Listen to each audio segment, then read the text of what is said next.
Scarlett Elven Damien telah bertunangan dengan Pangeran Kyle bahkan sebelum mereka lahir, berkat perjanjian antara keluarga mereka. Namun, perjanjian itu tiba-tiba dirobek di tengah pesta mewah, saat Kyle membatalkan pertunangan karena dia muak dengan Scarlett dan sekarang ingin bersama Taranessa, sementara Scarlett ngeri dengan pengkhianatan ini.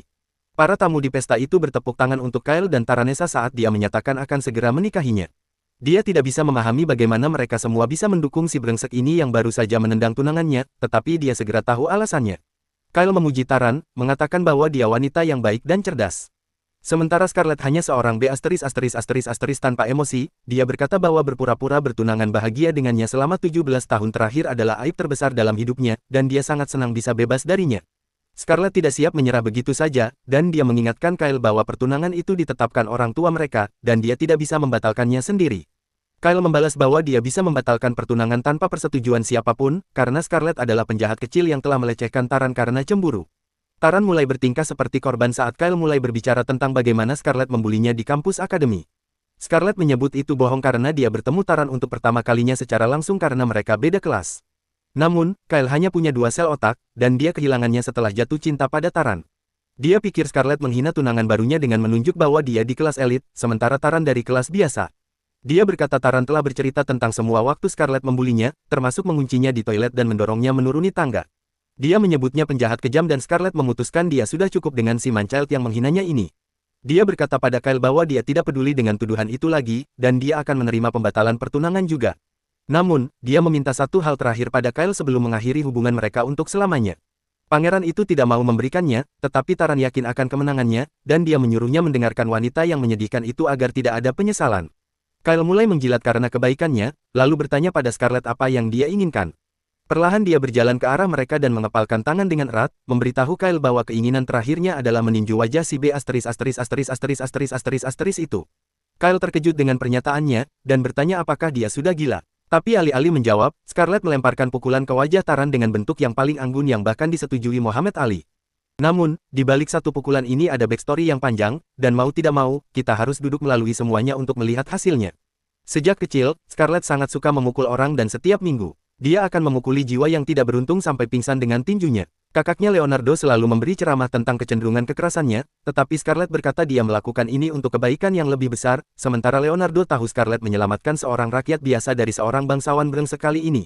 Dia tidak bisa melupakan bagaimana penampilannya dengan darah di mana-mana. Dia berkata padanya bahwa dia akan menjadi bagian dari masyarakat bangsawan dalam upacara segera, dan dia harus berhenti memukul orang dan bersikap seperti seorang wanita. Itu akan menjadi tantangan terbesar bagi Scarlett ketika dia bertemu si brengsek Kyle yang menyebalkan untuk pertama kalinya dalam upacara itu.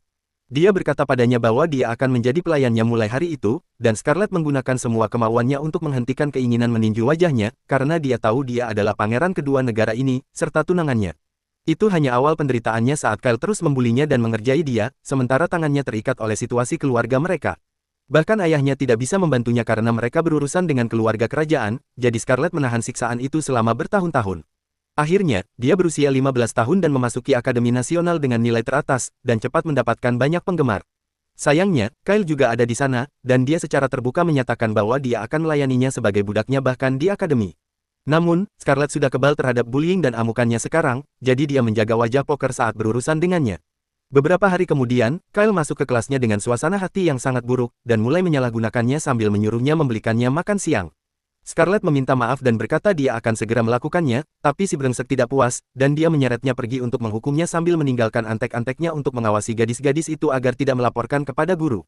Scarlett segera tahu bahwa Kyle kesal karena dia diturunkan ke kelas reguler, karena nilainya buruk, dan dia ingin melampiaskan frustrasi itu dengan menyerangnya. Dia memutuskan untuk memotong rambutnya dan membawanya ke kelasnya sebagai trofi, dan bahkan dengan kesabaran Scarlett yang terlatih, itu melewati batas. Dia menyuruhnya berhenti, atau dia akan mengeluh kepada keluarganya, tapi Kyle menghina ayahnya, menyebutnya hanya anjing peliharaan untuk keluarga kerajaan. Scarlett hampir mengirimnya ke alam bayangan, tapi untungnya, pangeran pertama Julius ada di dekatnya, dan dia segera turun tangan untuk menghentikan pertarungan. Kyle tidak bisa berbuat apa-apa di depan kakaknya, dan pergi setelah diceramahi olehnya. Scarlett tahu dia akan kembali mengganggunya lagi, tapi dia berterima kasih pada Julius karena telah menyelamatkannya.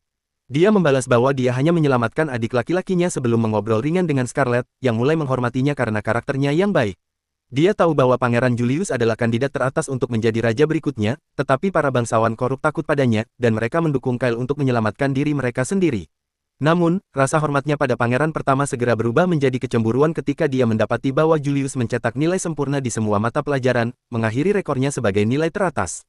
Dia pikir Julius pasti sangat luar biasa dan pekerja keras, tetapi ketika dia mendekatinya dan memberitahu betapa mudahnya mendapatkan nilai penuh, dia kesal. Dia menganggapnya pribadi dan bekerja sangat keras untuk mengalahkannya kali berikutnya, tetapi rumor menyebar bahwa Julius sengaja kalah karena ingin membuatnya bahagia. Scarlett bahkan lebih frustrasi, dan dia memutuskan untuk mengabaikannya sepenuhnya, tetapi Julius terus mengganggunya. Dia bahkan mengikutinya setelah sekolah, menanyakan bagaimana hubungannya dengan Kyle, dan Scarlett tiba-tiba menyadari bahwa Kyle tidak melakukan upaya untuk melecehkannya belakangan ini meskipun penghinaan yang dia alami beberapa hari lalu. Dia menyadari bahwa Julius menguntitnya, agar Kyle menjauh, dan dia hampir mulai memandangnya dalam cahaya positif. Julius kemudian tiba-tiba mulai menggombalnya dan Scarlett akan jatuh cinta padanya. Jika dia tidak memanggilnya makhluk yang menarik, dia terkejut dengan ucapannya, tetapi ternyata Julius tidak berbohong, dan dia benar-benar mengira Scarlett adalah makhluk menarik yang layak dipelajari, dan dia bahkan mencatat tentangnya. Itulah titik dia mulai membenci Julius dan berharap bisa meninju dia bersama Kyle suatu hari nanti. Kembali ke masa sekarang, semua amarahnya akhirnya menemukan titik keluar dalam bentuk wajah Taran, dengan satu pukulan, Scarlett melayangkannya dan menjatuhkan dua pria lagi bersamanya. Kyle panik dan bertanya apa yang dia lakukan, dan Scarlett dengan dingin menjawab bahwa dia terganggu oleh komentar kejamnya, dan Taran harus membayar harganya. Dia kemudian berjalan ke arah kerumunan bangsawan yang tertegun, sepenuhnya sadar bahwa setiap orang dari mereka adalah bajingan korup. Dia marah pada mereka karena mereka merayakan ketika Kyle membatalkan pertunangan, jadi dia mengenakan sarung tinjunya yang selalu dia bawa untuk berjaga-jaga. Para bangsawan panik dan memanggil penjaga, tetapi Scarlett segera membuat mereka tertidur dengan sihir sebelum memukuli para bangsawan satu persatu. Para bangsawan mulai meminta siapapun untuk melindungi mereka, menawarkan budak mereka sebagai imbalan, meskipun perdagangan budak ilegal di negara ini. Scarlett menyadari bahwa orang-orang ini adalah sampah yang tidak bisa didaur ulang, dan tidak akan ada beban pada hati nuraninya jika dia memukuli mereka semua sampai pingsan, jadi dia mengaktifkan sihir waktu khususnya untuk meningkatkan kecepatannya dan memulai amukannya dengan tinjunya yang dinilai untuk semua orang. Segera, semua bangsawan terbaring di tanah. Kyle adalah yang terakhir tersisa, dan dia sudah mengompol setelah melihat wujud asli Scarlett.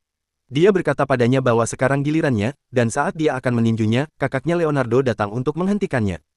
Namun, dia sudah terlambat dan Scarlett meninju Kyle ke dinding, merasa sangat segar.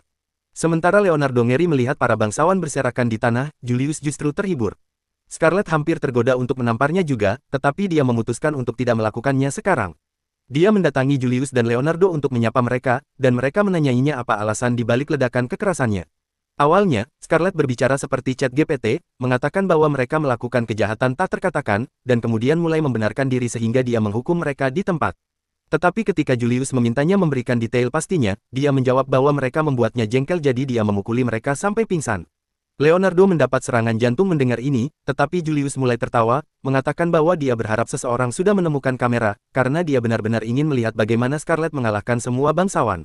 Dia berkata dia seharusnya menunggunya datang untuk memulai pukulan tinjunya, tetapi Scarlett berkata itu permintaan yang tidak masuk akal. Sementara itu, kakaknya mulai spiral di luar kendali, memikirkan konsekuensinya, tetapi Julius meyakinkannya bahwa dia akan mengurus segalanya di sini. Scarlett tiba-tiba merasa pusing dan jatuh ke tanah dengan Julius menangkap kepalanya tepat sebelum dia membentur tanah. Scarlett bangun 3 hari kemudian, mendengar suara bel di kepalanya. Saat dia perlahan sadar, dia menyadari bahwa dia menggunakan terlalu banyak kekuatan yang diberikan Kanoa, Dewa Waktu, padanya. Namun, saat dia membuka matanya, dia menemukan seorang pelayan di atasnya, mengarahkan pisau padanya.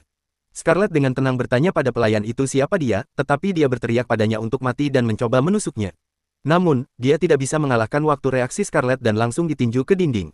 Leonardo berlari mendengar suara keras dari kamar adiknya, dan dia ngeri melihat bahwa hal pertama yang dilakukannya setelah sadar adalah meninju seseorang. Bagaimanapun, dia memberitahunya betapa khawatirnya dia tentangnya. Ketika Julius masuk ke kamar, setelah Scarlett menyegarkan diri, Julius menginformasikan bahwa pertunangannya dengan Kyle telah resmi dibatalkan dengan izin keluarga mereka. Kyle telah dikeluarkan dari warisan keluarga kerajaan karena melindungi bangsawan yang terlibat dalam perdagangan budak, dan semua bangsawan di pesta juga telah ditangkap. Scarlett senang mendengarnya dan bertanya pada Julius apakah dia akan dihukum juga. Dia berkata padanya bahwa dia terlalu penting bagi keluarga kerajaan untuk dihukum, tetapi sampai masalah ini mereda, dia akan mengalami masa sulit menemukan pria yang mau menikahinya. Namun, dia juga punya kabar baik untuknya. Julius memberitahu Scarlett bahwa tindakannya baru-baru ini telah menjadi cerita terkenal di seluruh kerajaan, dan orang-orang membicarakannya seperti dia adalah Batman. Mereka memanggilnya wanita bernoda darah, yang mengirim gerombolan bangsawan jahat ke penjara hanya dengan tinjunya, dan dia seperti pahlawan bagi mereka semua. Leo hancur mendengar julukan mengerikan lainnya untuk adiknya, tetapi Julius berkata ada hal yang lebih penting yang harus mereka tangani terlebih dahulu. Di antara para bangsawan yang ditangkap, ada banyak nama terkemuka yang memegang kantor pemerintah, tetapi tantangan terbesar mereka adalah Perdana Menteri, yang telah menjadi pendukung terbesar faksi Kyle. Julius berkata bahwa Raja juga mencurigai korupsi di faksi Kyle, jadi dia membentuk organisasi Kalet CIO2 untuk menyelidikinya, dan Leo adalah kepalanya saat ini. Dia kemudian memanggil salah satu agen mereka yang merupakan orang pertama yang menyusup ke faksi Kyle dan membawa informasi berharga. Agen itu ternyata adalah Sigurd, antek Kyle, yang segera meminta maaf kepada Scarlet karena bersikap kasar padanya selama ini. Scarlet membalas bahwa dia pantas mendapatkan Oscar untuk penampilannya yang bisa dipercaya, dan Sigurd semakin khawatir semakin dia membicarakan hal itu. Julius memberinya izin untuk meninjunya jika dia ingin melupakan semuanya, dan Scarlet menerima tawaran itu. Namun, dia hanya menepuk Sigurd dengan ringan di pipi karena dia juga telah menyelamatkannya banyak kali saat bekerja untuk Kyle. Setelah itu, dia pamit, menyadari bahwa dia akhirnya bebas melakukan apapun yang dia inginkan sekarang bahwa dia tidak lagi terikat dengan Kyle. Hal pertama dalam daftarnya adalah menginterogasi pelayan yang mencoba membunuhnya di pagi hari. Scarlet pergi ke gudang tempat pelayan Nanaka dikurung, tetapi dia menemukan bahwa pelayan itu telah melepas pakaiannya. Tiba-tiba, kucing liar menyerangnya, tetapi Scarlet memukulnya dan mengidentifikasi bahwa pelayan itu sebenarnya adalah Beast Folk yang bisa berubah wujud. Dia menyuruh Nanaka kembali ke bentuk manusia agar mereka bisa bicara, dan ternyata pelayan itu sebenarnya adalah laki-laki sepanjang waktu. Dia bertekad untuk membunuh Scarlet dengan segala cara, dan dia menyadari itu karena tanda budak di dadanya yang membuatnya menuruti perintah apapun dari tuannya. Dia bertanya pada Nanaka apakah dia akan bersedia menceritakan segalanya tentang tuannya jika dia bisa membebaskannya, dan dia menyuruhnya untuk mencobanya. Scarlet menerima itu sebagai ya, dan segera menyematkannya ke tanah sebelum menggunakan kekuatannya untuk memutar balik waktu pada tanda budaknya. Di dunia ini, semua manusia dilahirkan disukai oleh dewa, tetapi kebanyakan orang tidak pernah menyadari dewa mana yang memberkati mereka. Mereka yang menyadarinya dapat menggunakan kekuatan yang diberikan kepada mereka oleh dewa dan Scarlet diberkati oleh Konoha, dewa waktu, yang menjadi alasan keluarga kerajaan sangat menghargainya. Dia menggunakan kekuatan Konoha untuk memulihkan tubuh Nanaka ke kondisi sebelum dia diperbudak, tetapi itu membuatnya lelah. Bagaimanapun, si Tuing menepati janjinya, dan memberitahu Scarlet bahwa orang yang mengirimnya ke sini adalah Perdana Menteri Godwin. Putra Godwin adalah salah satu korban Scarlet di pesta, dan dia memerintahkan Nanaka untuk membunuhnya. Tapi dia dikirim ke sini jauh sebelum itu untuk memata-matai keluarganya. Nanaka memberitahu Scarlet bahwa Godwin adalah orang yang licik yang mengirim mata-mata ke semua keluarga bangsawan untuk mengetahui rahasia mereka, dan kemudian memeras mereka untuk bergabung dengan perdagangan budak sehingga mereka bisa jatuh lebih dalam ke dalam perangkapnya.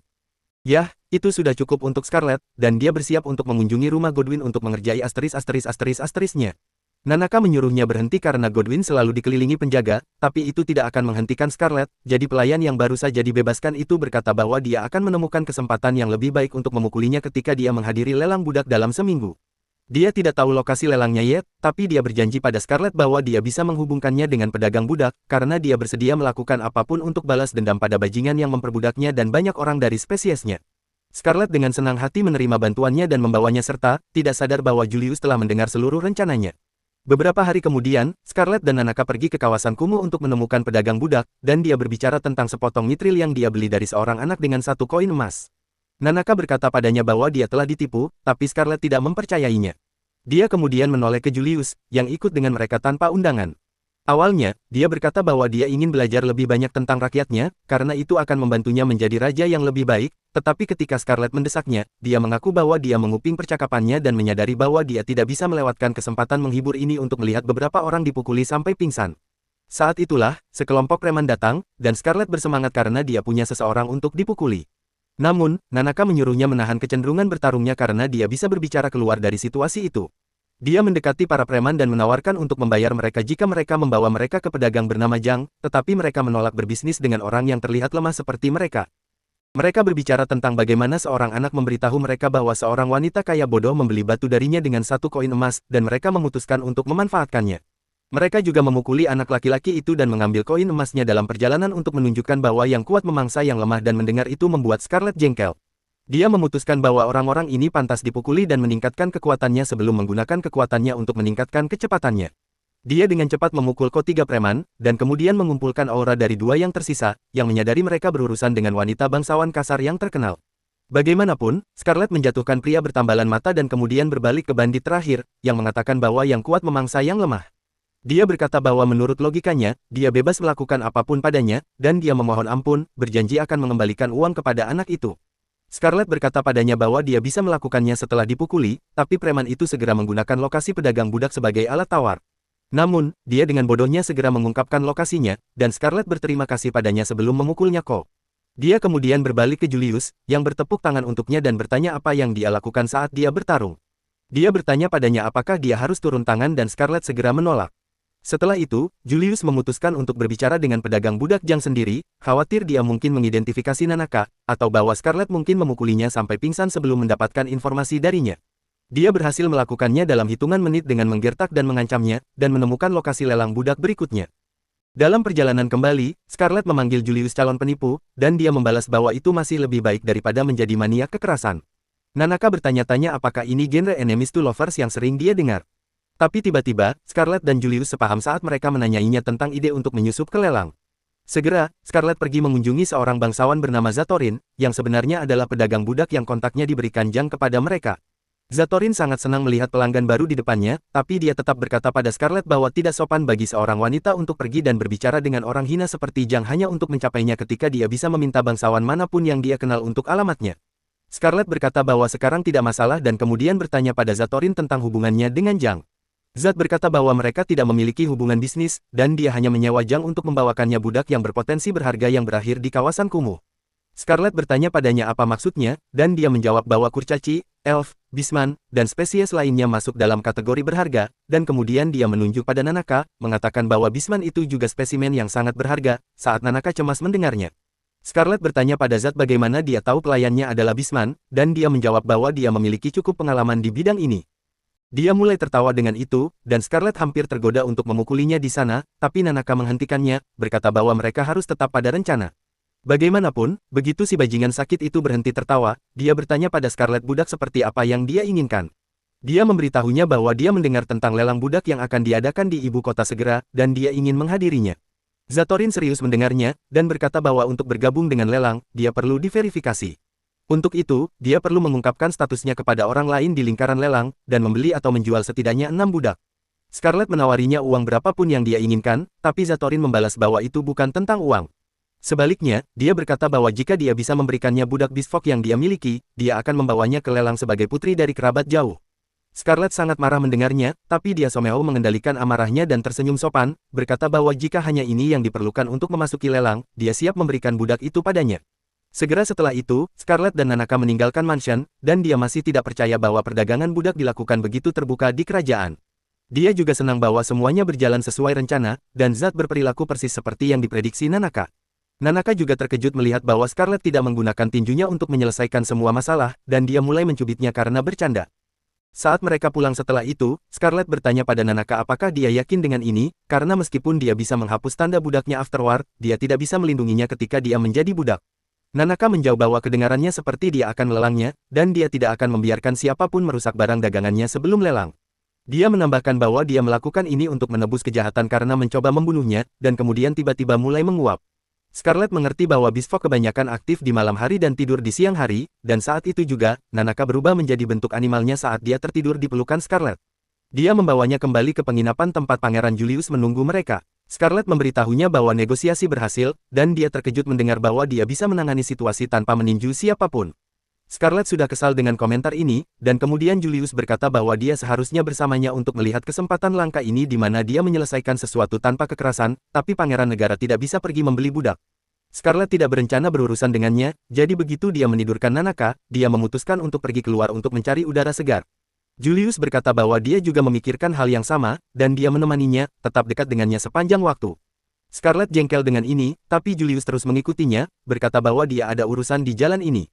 Saat itu, seorang pedagang pai apel memanggil Scarlett, berkata bahwa dia punya penawaran untuk gadis-gadis imut. Dia berkata jika dia membeli pai apel, dia akan memberikannya apel gratis dan Julius memutuskan untuk memanfaatkan penawaran itu dan membeli juga. Selanjutnya, seorang pedagang perhiasan mencoba menjual beberapa perhiasan murah padanya, dan Julius juga membelinya, tapi tidak sebelum menawar. Dia juga melakukan pembelian dari peramal yang mencurigakan, dan Scarlett bertanya urusan apa yang sebenarnya dia punya di jalan ini. Julius menjawab bahwa dia hanya mengada-ada dan memanggil Scarlett imut karena mempercayai kebohongan yang jelas seperti itu. Dia sangat kesal padanya dan meninju dinding terdekat karena dia tidak bisa meninju pangeran itu di wajah. Julius hanya terkekeh pada itu dan kemudian memberikannya pai apel, yang membuat Scarlett merasa seperti terbang ke surga. Julius kemudian meminta maaf telah menggodanya, tapi dia menjawab bahwa dia tidak bisa memenangkan maafnya hanya dengan pie apple. Namun, menambahkan pie apple lain berhasil dan Scarlet dengan cepat memaafkannya. Setelah itu, Scarlet berkomentar bahwa Julius tahu tata kota dengan sangat baik, dan dia menjawab bahwa dia dulu sering membolos untuk menjelajahi kota. Dia bertanya bagaimana perasaannya melihat pasar dan Scarlet berkomentar bahwa ketika Kyle mengirimnya untuk membelikan roti, dia tidak punya banyak waktu untuk melihat sekeliling. Namun, sekarang dia melihatnya, pasar itu terlihat seperti tempat yang ceria. Julius senang dia menyukainya, dan dia berkata bahwa setiap kali dia datang ke sini, dia ingin dia melihat tempat ini. Scarlet bertanya-tanya apakah dia ikut hanya karena ingin menunjukkan sekeliling padanya, dan berpikir bahwa jika dia hanya mengatakannya, dia tidak akan sejengkel ini. Tiba-tiba, Julius mulai monolog, berkata bahwa dia benci bosan. Sejak kecil, satu-satunya hal yang menarik perhatiannya adalah hal-hal buruk dan terdistorsi. Dia selalu dikelilingi oleh bangsawan bodoh yang ingin masuk dalam daftar baiknya, dan dia harus terus berpura-pura di depan mereka. Namun, kemudian dia melihat Scarlet, yang sama sekali tidak tertarik padanya. Di atas itu, dia melihat adik laki-lakinya membulinya, jadi dia memutuskan untuk berbicara dengannya. Dia berkata padanya bahwa dia bisa mengeluh pada ayahnya jika Kyle menakutinya, tapi Scarlet hanya memberinya senyuman menyeramkan saat dia berkata bahwa dia hanya bercanda. Itulah momen dia memiliki perhatian penuhnya, dan dia tidak pernah berhenti menemukannya menarik. Dia sekali lagi berkata bahwa dia menemukan sebagian besar hal di dunia membosankan, tapi dia benci bosan. Itulah sebabnya dia mencoba menjaga hal-hal menarik di sekitarnya, dan sekarang, tidak ada yang lebih menarik baginya daripada Scarlet. Dengan itu, dia tiba-tiba mendekat untuk mencium pipinya, dan Scarlet terdiam. Julius berkata bahwa ini bukan cinta romantis tradisional, tapi dia yakin bahwa dia menyukainya, dan dia sangat berharga baginya. Kemudian malam itu, saat Scarlet duduk sendirian di kamarnya, dia masih tidak percaya apa yang baru saja terjadi. Dia terjatuh di tempat tidur, bertanya-tanya apakah ciuman itu adalah trik lain pangeran untuk mengganggunya. Keesokan harinya, Scarlet pergi menemui Zahan dan memberitahunya bahwa dia akan menyerahkan Nanaka padanya, tapi dia harus menepati janjinya. Dia setuju, tapi sebelum itu, dia meminta Scarlet bukti bahwa budak itu benar-benar Beastfall. Dia bertanya padanya apakah dia tidak percaya padanya, dan dia menjawab bahwa itu hanya kebijakannya untuk mengonfirmasi barang sebelum menerimanya. Scarlet memerintahkan Nanaka untuk berubah, dan dia segera berubah menjadi kucing atau anjing atau makhluk apapun itu. Zatrin senang melihat itu, dan saat itulah, pria menakutkan besar dengan taring tumbuh dari rahang bawahnya masuk ke ruangan. Dia menatap Scarlet dan bertanya pada Teron apakah dia budak yang mereka bawa hari ini. Zat memberitahu budak bernama Donovan bahwa Scarlet adalah pelanggan mereka, dan Beastfall bersamanya adalah budaknya. Nanaka jelas tidak senang melihatnya, dan Scarlet juga menyadari bahwa Donovan adalah setengah manusia dan setengah makhluk sihir, yang membuatnya seperti antropi. Zat meminta maaf atas perilaku budaknya yang kasar, dan kemudian menyuruhnya mengambil bis itu. Donovan bersemangat melihatnya, dan berkomentar bahwa Bisman dikenal karena generasi cepat mereka. Dia memasang kera logam di leher Nanaka dan mulai menariknya pergi, tapi Nanaka melawan, membuatnya marah. Dia mengayunkan cambuknya di udara untuk memukulnya, tapi tiba-tiba, Scarlet meraih cambuk itu dengan tangan kosong. Dia berkata pada Zat bahwa budaknya cukup sopan, dan jika dia tidak punya nyali untuk menghukumnya, dia bisa melakukannya untuknya. Donovan hanya mengejeknya, dan bahkan Zat meremehkannya, menyuruhnya tidak memprovokasi budaknya karena dia adalah mantan petualang peringkat A. Dia mengklaim dia perlu sekuat kapten kesatria untuk mengalahkannya, dan Scarlet bertanya padanya mengapa itu penting, dan Zat bingung dan berkata padanya bahwa dia hanya khawatir tentangnya. Tapi kemudian Donovan menyatakan bahwa sudah terlambat. Dia tidak akan membiarkan seorang wanita menginjak-injak harga dirinya, dan dia memutuskan untuk memberinya pelajaran. Dia mulai menarik cambuk darinya, tapi dia bahkan tidak bisa melepaskannya dari cengkeraman erat Scarlet. Dia mencoba lebih keras, dan Zat menyuruhnya berhenti bercanda, karena tidak mungkin seorang gadis bisa menang melawan pria dengan kategori berat yang jauh lebih tinggi. Donovan menjawab bahwa dia serius mencoba yang terbaik, dan kemudian Scarlet bertanya pada Zat apakah Donovan akan dilelang juga. Dia menjawab bahwa dia akan menjaga Donovan sebagai pengawal pribadi dan pelatih untuk budak lain, dan itu kabar baik untuk Scarlet karena dia tidak perlu terlalu khawatir tentangnya kehilangan nilai setelah menerima beberapa kerusakan, dan kemudian Scarlet tiba-tiba melemparkan Donovan ke udara sebelum meninjunya ke stratosfer. Pengikut Zatorin terkesima melihat ini, tapi Scarlet tidak peduli padanya. Dia berbalik ke Nanaka, dan melepas kerahnya untuk melihat bahwa dia berdarah. Dia menggunakan sihir penyembuhannya untuk mengobati lukanya dan memeluknya, berkata padanya bahwa dia akan kembali untuknya segera, dan sementara itu, dia harus menahan masalah yang dia hadapi di sini. Scarlet menoleh ke bangsawan tentang jendela yang rusak, dan dia berkata padanya bahwa dia tidak perlu membayar perbaikannya. Dia bahkan berterima kasih padanya karena mendisiplinkan Donovan karena dia selalu gagal melakukannya sendiri. Begitu Scarlet kembali ke penginapannya, dia menemukan kereta yang familiar diparkir di luar pintu. Kakaknya keluar darinya, dan dia sangat marah padanya. Dia berkata padanya bahwa dia bisa memberitahunya cerita lengkapnya begitu mereka sampai di ibu kota, dan saat Scarlet melihat Julius di kereta, dia mengutuknya karena menjadi pangeran tidak berguna yang bahkan tidak bisa menghentikan kakaknya dari mengetahui tentang mereka. Begitu mereka sampai di ibu kota, Leo mulai minum minuman keras di meja teh, menanyai Julius dan Scarlett apakah mereka punya akal sehat. Dia bertanya bagaimana mereka bisa mempertaruhkan nyawa mereka dengan begitu santai, tapi Julius menjawab bahwa mereka menemukan lokasi lelang budak. Jadi tidak apa-apa. Leo tenang sebelum berkata bahwa dia juga melakukan penelitian dan menemukan bahwa Perdana Menteri Godwin sendiri yang mengatur lelangnya. Scarlett memberitahunya bahwa lelangnya 2 hari lagi dan Leo panik saat dia mulai merencanakan hal-hal untuk misi besar. Sementara itu, Scarlett mulai menatap Julius, yang tersenyum dan bertanya apakah dia ingin pie apple seperti yang mereka makan beberapa hari lalu. Dia kesal padanya tanpa alasan, tapi kemudian Leo menyela mereka, berkata bahwa dia telah menyusun rencana. Pertama, dia ingin Scarlett pulang, tapi dia menolak, berkata bahwa itu satu-satunya hal yang tidak bisa dia lakukan. Leo berpikir bahwa satu-satunya alasan yang memotivasinya adalah meninju Godwin di wajah, tapi dia menjawab bahwa itu lebih dari itu. Dia berkata bahwa sejak kecil, dia melihat orang baik menderita, sementara bangsawan jahat terus makmur. Dia percaya bahwa bajingan jahat serakah tidak bisa dihukum dengan cara normal, dan dia perlu melakukan sesuatu tentang mereka dengan caranya sendiri. Dia tiba-tiba bangkit, berkata bahwa bangsawan egois dan serakah adalah target yang paling memuaskan untuk ditinju. Leo dan Julius memiliki reaksi biasa mereka pada kecenderungan kekerasannya, dan Scarlett berkata bahwa orang normal bahkan tidak bisa memukuli bangsawan. Tapi karena dia adalah putri adipati tinggi, dia akan baik-baik saja. Julius setuju dengannya, much to Leo's dismay, yang takut bahwa sifat kasar Scarlett akan merusak reputasi keluarga mereka. Namun, masalah yang lebih besar adalah bahwa orang-orang dari Kekaisaran Van Krish mungkin ada di lelang. Baik Scarlett dan Julius tegang mendengar tentang itu, karena Kekaisaran Van Krish telah berselisih dengan kerajaan mereka selama 300 tahun terakhir. Mereka dikenal sebagai orang-orang kejam yang menghormati kekuatan sebagai satu-satunya hierarki, dan mereka diperintah oleh Dragon Riders yang kuat. Meskipun perundingan damai telah dimulai baru-baru ini, Leo telah mengonfirmasi berita bahwa Angkatan Udara Van Krish telah berhubungan dengan Godwin baru-baru ini. Kebetulan, pada saat yang sama, Godwin sedang mengadakan pertemuan dengan beberapa pejabat dari Angkatan Udara Van Krish. Dia marah pada Scarlett karena mengacaukan pesta Kyle dan menggagalkan rencana mereka dan meminta para prajurit untuk menyingkirkannya. Prajurit berambut merah itu dengan senang hati menerima misi itu dan terbang dengan naga. Tapi Godwin tidak senang dengan sikapnya yang sombong. Saat itulah, seorang gadis menyuruhnya melupakan Dragon Riders dan melihat apa yang dia dapat. Dia mengarahkan pistol ke Godwin. Tapi karena senjata belum ditemukan di dunia ini, dia tidak tahu apa itu. Gadis itu memberitahunya bahwa itu hadiah dari Dewi Palmia, dan Godwin mengeluarkan liontinnya, berkata bahwa dia sudah punya hadiah darinya. Dia tidak berpikir bahwa silinder yang tampak lucu itu bisa melakukan apapun, tetapi saat gadis itu menembakkan pistol ke vas bunga, dia terkejut. Gadis itu ternyata tidak lain adalah Taran, selingkuhan Kyle, dan dia menyuruh Godwin menggunakan senjata ini yang bisa membunuh bahkan musuh yang paling menakutkan untuk memenangkan pertempuran yang akan datang. Segera, hari lelang tiba, dan Zat dengan gugup menyambut Scarlett ke rumah lelang. Dia memberikannya topeng yang mungkin tidak akan melakukan apapun untuk menyembunyikan wajahnya, dan Scarlett berterima kasih padanya, mengucapkan semoga sukses untuk lelang hari ini. Namun, dia menyeringai pada dirinya sendiri, mengetahui bahwa ini akan menjadi lelang terakhir untuknya, dan semua bangsawan brengsek yang terlibat. Zat memimpin Scarlett ke aula, dan dia terus memikirkan strateginya setelah mereka mendapatkan lokasi lelang. Julius segera mengirim agen dari organisasinya untuk menyusup ke tempat itu sebagai pelayan. Namun, dia tahu mereka semua akan tidak bersenjata di dalam aula lelang, dan bahkan jika mereka menggunakan sihir, mereka tidak akan bisa menangkap Godwin. Itulah sebabnya dia menyuruh Scarlett menjadi unit tempur utama mereka, karena tidak seperti para pecundang lainnya, dia hanya perlu tinjunya untuk memukuli semua orang. Scarlett dengan percaya diri memasuki aula lelang dengan itu dalam pikiran, dan pada saat yang sama, Leonardo dan kesatria lainnya menunggu di luar, siap menyerang kapanpun Julius memberi mereka perintah. Leo percaya diri dengan persiapan mereka, tapi dia berdoa bahwa Scarlett menepati janjinya bahwa dia tidak akan menggunakan kekerasan yang tidak perlu. Perutnya mulai sakit karena dia tahu dia tidak bisa mengendalikan tinjunya, dan dia hanya berharap bahwa misi mereka berhasil. Di sisi lain, Scarlett mendengarkan para bangsawan berbicara tentang jenis budak yang mereka inginkan dari lelang.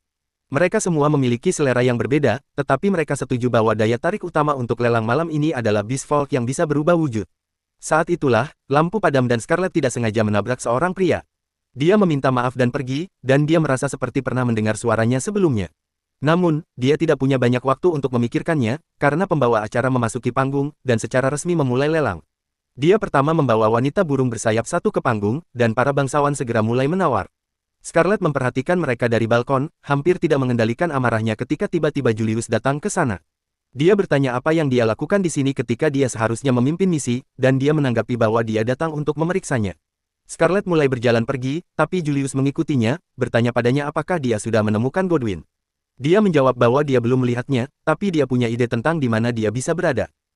Julius mendesaknya untuk mengambil tindakan cepat karena para kesatria kerajaan ditempatkan di luar gerbang, dan mereka mungkin mengambil targetnya jika dia tidak buru-buru. Scarlet segera menawarkan perdagangan, memintanya menunda memanggil para kesatria kerajaan karena dia akan memberinya pertunjukan seumur hidup dengan memukuli Godwin di depan matanya.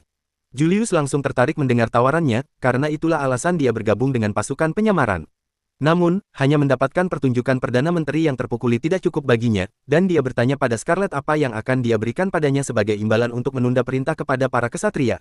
Dia memikirkannya sebentar, dan kemudian berjanji untuk bersumpah setia kepada mahkota dan kerajaan untuk sisa hidupnya. Julius segera menolak usulan itu, memberitahu Scarlet bahwa dia tidak memintanya melakukan apapun untuk mahkota. Dia dengan lembut memegang wajahnya, memintanya untuk bersumpah setia padanya. Scarlet menjawab bahwa pada akhirnya akan sama karena dia akan menjadi kaisar berikutnya. Tapi Julius berkata padanya bahwa dia tidak sabar. Dia ragu-ragu, tapi pangeran itu menjelaskan bahwa dia tidak akan mendapatkan yang dia inginkan jika dia tidak berjanji setia padanya sekarang. Scarlet menyerah dan menyatakan kesetiaannya padanya dan Julius sangat senang mendengarnya. Dia bertanya padanya tentang lokasi Godwin setelah akhirnya menangani semua hal ini dan Scarlet percaya bahwa dia mengawasi segalanya dari balkon tertinggi. Julius berkata mereka harus bergegas ke lokasinya dalam kasus itu, dan Scarlet menjawab bahwa dia lebih tidak sabar darinya untuk memukuli si Perdana Menteri korup. Pada saat yang sama di penjara, para penjaga membawa pergi seorang wanita elf sementara putrinya ditinggalkan. Dia berjuang untuk mengikuti ibunya, tapi Nanaka menahannya, berkata padanya bahwa itu sia-sia. Gadis itu mulai menangis sementara budak lainnya berdoa kepada Dewa dan Santo untuk menyelamatkan mereka, tapi Nanaka berjanji bahwa mereka semua akan aman. Di sisi lain, Scarlet membuat para penjaga tertidur dan Julius memuji kontrol sihirnya. Dia mulai merajuk pada ini, mengingatkannya bahwa dia mengalahkannya dalam praktik sihir di akademi, dan Julius sangat senang melihat kecemburuannya. Saat itulah, mereka menemui sekelompok preman dan Scarlet segera menyadari bahwa mereka adalah penjaga pribadi Godwin.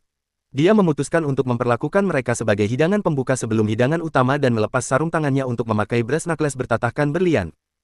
Dia bahkan tidak menggunakan berkat kanoa untuk meningkatkan kecepatannya dan menghajar pantat semua preman, sebelum menghancurkan pintu ruangan tempat Godwin menikmati pertunjukan dengan sekutu terdekatnya. Sementara semua orang masih memproses apa yang terjadi, Scarlet dengan percaya diri berjalan ke dalam ruangan dan melemparkan topengnya, memberitahu Godwin bahwa tinjunya sudah gatal untuk bertemu wajahnya. Godwin terkejut melihatnya, tapi putranya marah karena dia memiliki skor untuk diselesaikan dengan Scarlet. Dia melemparkan mantra petir untuk menyerang Scarlet, tapi Julius menggunakan cincin kerajaan untuk membatalkan mantra itu segera. Godwin panik melihat cincin kerajaan yang dapat membatalkan mantra apapun yang dilontarkan oleh orang-orang kekaisaran, karena hanya kaisar dan Julius yang memilikinya. Julius segera mulai terlihat maksimal, dan para bangsawan korup mengompol karena mereka sudah hancur sekarang. Namun, mereka saling meyakinkan bahwa pria pirang di depan mereka adalah penipu, dan Godwin memutuskan untuk menangani dia dan Scarlet dengan cepat. Dia memerintahkan budak khusus untuk dibawa untuk itu, dan Scarlet mengidentifikasi bisman ganas itu sebagai Donovan, yang hanya berubah menjadi mode bisnya. Godwin memerintahkan Donovan untuk membunuh Scarlet dan Julius, tapi saat itulah, Sigurd tiba di sana dan menebas tangannya. Scarlet menyadari bahwa pria yang ditabraknya sebelumnya adalah Sigurd, yang masih bertingkah seperti pengikut setia Kyle untuk menyusup ke lelang. Godwin terlalu frustrasi sekarang, dan dia memerintahkan semua orang untuk menyerang penyusup.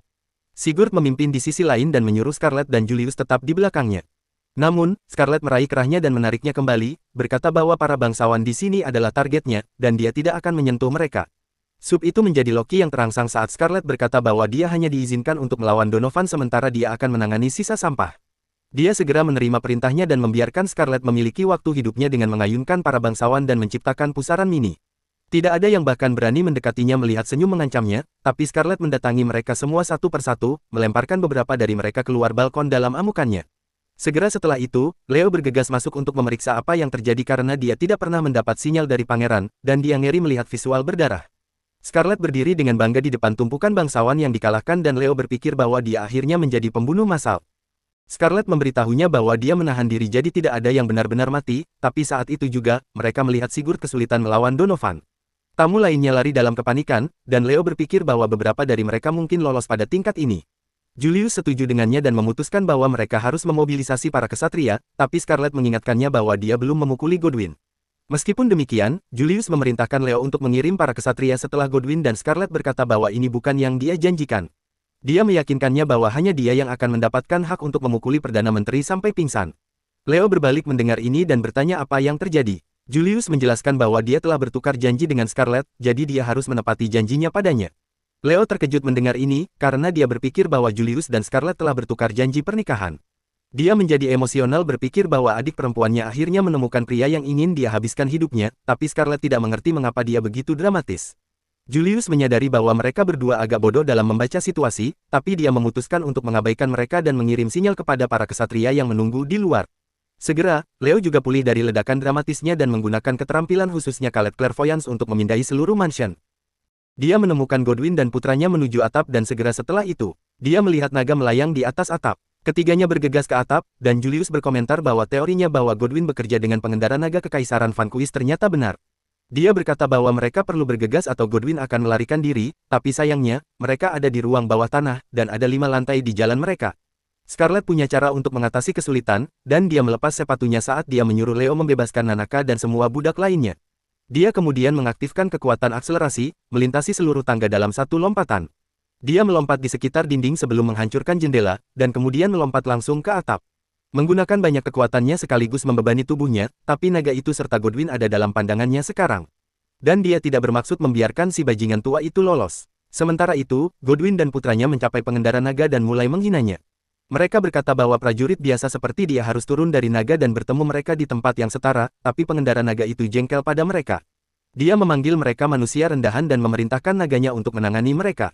Naga itu mengayunkan ekornya yang berat untuk memukul menjauh kedua brengsek itu, tapi saat itulah, Scarlett turun dari langit seperti meteor dan menghalangi ekor naga, memberitahu pengendaranya bahwa dia tidak bisa membiarkannya melukai sasaran tinjunya.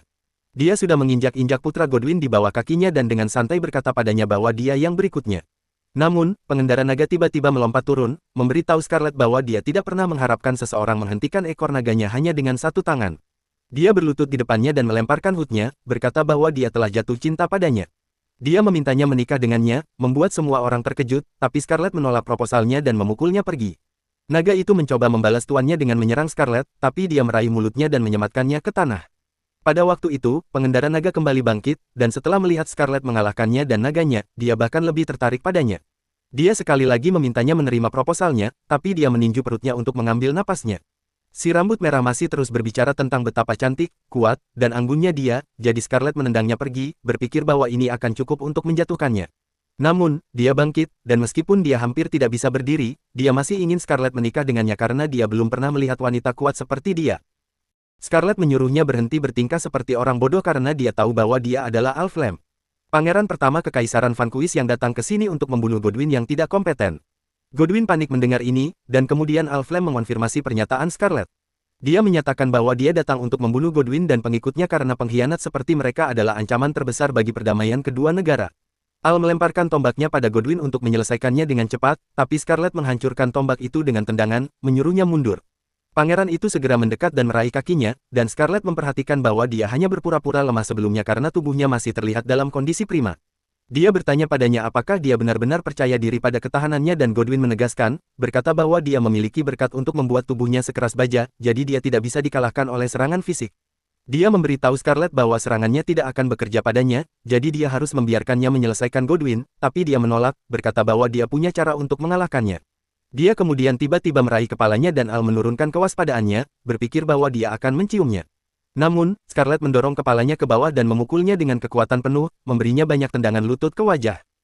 Al berpura-pura bahwa dia baik-baik saja, tapi ketika dia bangkit, dia mulai merasa pusing karena tendangan Scarlett memberinya gegar otak. Dia kehilangan keseimbangannya, tapi bukan keputusasaannya, dan sekali lagi meminta Scarlett ikut dengannya, karena kerajaan para pecundang ini tidak cocok untuknya. Namun, dia sudah cukup dengan ocehannya, dan dia hanya meraih kerahnya dan mengaktifkan kekuatannya untuk melemparkannya kembali ke kerajaannya. Dengan itu selesai, Scarlett akhirnya mengalihkan perhatiannya ke Godwin, yang sudah mengompol. Dia meminta maaf karena mencoba membunuhnya, dan karena menggunakan taran untuk memutuskan pertunangannya dengan Kyle. Pernyataan kedua baru bagi Scarlett, dan dia bertanya pada menteri apakah dia membantu taran mendekati Kyle. Dia berkata bahwa jika dia membantu menghinanya di depan semua orang hari itu, dia akan membayarnya, dan Godwin gagap saat dia memberitahunya bahwa dia hanya mengikuti rencana taran. Scarlett penasaran sekarang, dan Godwin melihat kesempatan untuk melarikan diri. Dia berjanji informasi jika dia melepaskannya dan mulai memberitahunya bahwa Taran bukan gadis normal, dan dia dipanggil dari dunia lain oleh Dewi sendiri. Scarlett tidak yakin apakah dia mengatakan yang sebenarnya, tetapi informasi baru itu cukup untuk membuatnya berhenti sejenak, sayangnya untuk Godwin. Scarlett berpikir bahwa ketakutan telah mengubahnya menjadi orang tua pikun, dan dia hanya mengoceh untuk melindungi dirinya sendiri. Dia tidak percaya bahwa Taran adalah gadis dari dunia lain yang dipanggil oleh Dewi, jadi dia memutuskan untuk memberi Godwin hukuman yang pantas dia dapatkan. Godwin masih mencoba bernegosiasi dengannya, menawarkan apapun yang dia inginkan. Scarlett berpikir sejenak, dan kemudian berkata bahwa dia perlu sasaran tinju manusia dengan mata licik, hidung runcing, dan pakaian empuk. Godwin berkata dia bisa memilikinya, tapi kemudian dia tiba-tiba menyadari bahwa dia menggambarkan dirinya.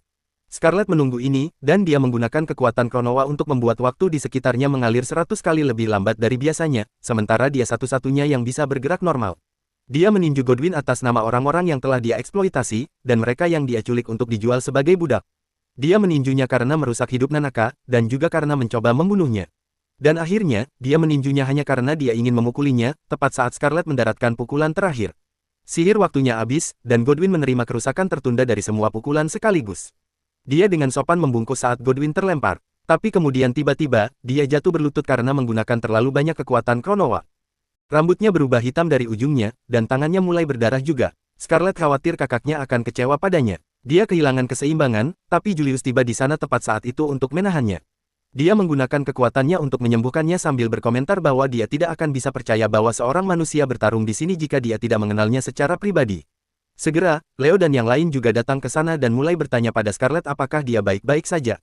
Mereka juga penasaran tentang kemana Godwin pergi, dan dia menjawab bahwa dia pergi melalui dinding baru saja. Sayangnya, Scarlett meremehkan Perdana Menteri tua itu, dan dia masih berdiri di atas kakinya. Dia melompat dari dinding dan mengeluarkan pistol yang diberikan Taran padanya untuk menembak Scarlett. Tapi Julius melompat di depannya untuk menghentikan peluru dengan tubuhnya. Semua orang ngeri melihat ini, tapi Godwin senang bahwa dia setidaknya menyingkirkan satu duri dari jalannya. Scarlett marah padanya dan segera menerjangnya, melemparkannya ke tanah dengan pukulan. Godwin berkata padanya bahwa pukulannya tidak akan menyakitinya karena dia memiliki hadiah dari Dewa Palmia yang melindunginya dari semua kerusakan. Namun, si bodoh membuat kesalahan dengan menunjukkannya kepada Scarlett, dan dia segera merenggutnya darinya sebelum menghancurkan hidungnya. Dia memberitahu Godwin bahwa dia tidak bisa dimaafkan atas dosa membunuh Julius, dan dia harus meminta maaf padanya di akhirat. Dengan itu, dia memukul orang tua itu dengan semua kekuatannya dan mengirimnya terbang. Dia berkata bahwa dia telah membalas Julius sekarang, dan memintanya untuk mengawasi mereka dari surga. Julius batuk saat dia memberitahunya bahwa dia belum mati, karena sihir penyembuhan Leo menyelamatkan hidupnya. Dia bertanya pada Scarlett apakah dia kecewa bahwa dia masih hidup, dan dia menjawab bahwa dia senang melihat bahwa dia baik-baik saja. Segera setelah itu, semua bangsawan ditangkap dan Godwin masih hidup meskipun menerima pukulan penuh Scarlett. Sementara itu, Scarlett beristirahat di keretanya, puas bahwa dia bisa memukuli targetnya. Pada saat yang sama, di Kekaisaran Vanquis, Pangeran Al terjebak di pohon ketika temannya tiba di sana untuk menyelamatkannya. Dia menendang pohon, membuat Al jatuh ke tanah, dan kemudian mendukungnya saat mereka berjalan ke naganya. Al mengeluh bahwa semua tulang di tubuhnya mungkin patah, tapi temannya berkata padanya bahwa leluconnya bahkan tidak lucu karena dia memiliki tubuh paling tahan lama di seluruh planet. Pangeran berambut merah itu mengungkapkan bahwa dia dilempar ke sini dari negara lain, dan dia pasti menggunakan semua berkatnya untuk tetap hidup meskipun begitu.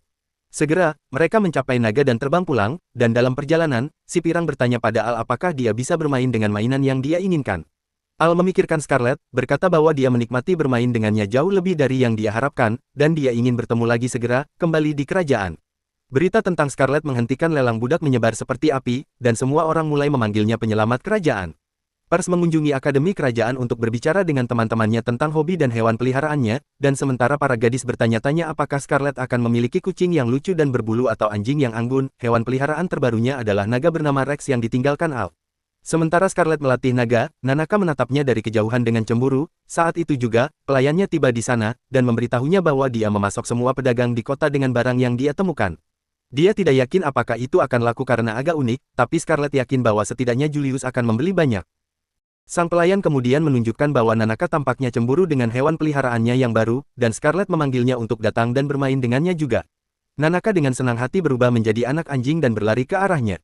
Tapi para pelayan datang ke sana untuk membawanya pergi karena mereka butuh bantuan untuk mempersiapkan tamu yang akan segera datang. Di sisi lain, Taren mengunjungi penjara, tapi para penjaga menghentikannya. Dia menggunakan sihirnya untuk mencuci otak mereka, dan mereka mengizinkannya lewat. Dia mulai berpikir tentang bagaimana dia ingin memiliki akhir dongeng yang paling menggemaskan untuk ceritanya. Dia ingin jatuh cinta dengan seorang pangeran dan mengatasi banyak tantangan dengannya untuk mencapai akhir yang bahagia. Semua yang dia lakukan adalah untuk akhir yang bahagia, dan bahkan sekarang, dia mengunjungi Godwin untuk hal yang sama. Dia senang melihatnya dan memintanya membebaskannya karena dia akan melakukan segala daya untuk melayani Dewi Pomateron menjawab bahwa dia berterima kasih padanya karena menekan agama lain di wilayah itu untuk membuat Pomianisme menjadi agama utama negara. Godwin berkata bahwa dia bisa melakukan lebih banyak lagi jika dibebaskan. Tapi Taren berkata bahwa dia punya hadiah untuknya dari Dewi Pemana. Dia menggunakan kekuatannya untuk mencuci otaknya juga, dan kemudian meninggalkan botol racun di lantai. Godwin sekarang sepenuhnya di bawah kendalinya. Meminum racun dan Taren pergi, berterima kasih padanya karena telah memainkan perannya dalam ceritanya, tapi dia tidak membutuhkannya lagi. Berita kematian Godwin sampai ke Julius dan yang lain, tapi dia sulit percaya bahwa pria tangguh seperti dia akan bunuh diri. Leo juga merasa curiga karena mereka tidak menemukan apapun tentang Taren, meskipun dia adalah kolaborator utama menurut laporan Scarlet. Saat itulah, Nanaka datang dengan beberapa file lama yang diminta Leo. Saat mereka memeriksa file-file itu, Julius menjadi penasaran dengan gadis bernama Taren yang bisa mengendalikan bahkan Perdana Menteri. Dia tiba-tiba menemukan catatan tentang agama Pomianisme, dan Nanaka berbalik mendengarnya. Julius menjelaskan padanya bahwa ada agama yang berbeda di kerajaan dan Pomianisme adalah salah satu yang utama. Leo menambahkan detail lebih lanjut, mengatakan bahwa itu menjadi populer baru-baru ini dan bahkan telah dijadikan agama resmi kerajaan. Itu menyembah Pomana, Dewi Kecantikan dan Cinta, dan dipimpin oleh pedagang sombong yang benar-benar serakah. Nanaka mengerti bagaimana itu terhubung ke Godwin, karena dia adalah tipe orang yang membuat kesepakatan dengan setiap orang korup yang dia temui. Namun, Sigurd membawa topik agama besar lainnya yang telah ada sejak awal fondasi kerajaan. Itu adalah agama Dianisme yang menyembah Set. Hestiana, yang adalah seorang gadis dengan kekuatan eksorsisme. Leo berkata bahwa meskipun bukan agama negara, kebanyakan orang percaya pada Dianisme, dan jika Anda bertanya pada orang biasa, kebanyakan dari mereka akan mengatakan bahwa Dianisme pantas mendapatkan gelar itu. Itu mengingatkan Sigurd bahwa mereka memiliki festival ziarah resmi Dianisme, datang segera dan Julius menyerahkannya ke Leo juga karena dia tidak ingin berurusan dengan itu. Dia tiba-tiba membawa Scarlet dan bertanya pada Leo bagaimana kabarnya. Leo menjawab bahwa dia baik-baik saja dan baru kemarin dia pergi berburu makanan untuk naganya. Julius tertawa pada ini dan berkata bahwa dia benar-benar wanita yang luar biasa dan unik. Dia mulai berpikir bagaimana dia tidak akan pernah bosan dengan Scarlet di sisinya dan bertanya-tanya apakah dia harus benar-benar melamarnya.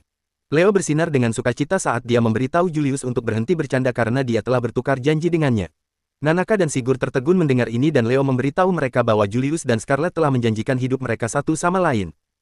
Tapi itu rahasia utama sekarang. Dia terus membanggakan betapa beruntungnya adik perempuannya dan Julius berharap bahwa dia akan menyadari kebenaran suatu hari nanti sendiri. Sementara itu, dia memutuskan untuk mengunjungi kekasihnya. Beberapa hari kemudian, Scarlet telah sepenuhnya menjinakkan naga dan dia dengan sempurna mengendarainya. Teman-temannya dari akademi mengunjungi rumahnya dan saat mereka berada di gerbang, mereka melihat naga terbang ke arah mereka. Mereka tidak melihat Scarlet mengendarainya dan bahkan tidak menunggu pelayan menjelaskan bahwa naga itu bukan ancaman. Mereka segera menyerangnya dan Scarlet Somehow tetap tidak terluka meskipun terkena serangan nanti saat mereka minum teh. Dia belajar bahwa teman-temannya mengira naga itu adalah musuh. Mereka dengan bangga memberitahunya bahwa mereka jelas berpikir begitu karena prajurit kerajaan musuh mengendarai naga dan mereka ingin menjatuhkan satu begitu melihatnya. Scarlet sangat senang bahwa mereka masih sama seperti sebelumnya karena dia belum bertemu mereka dalam waktu lama.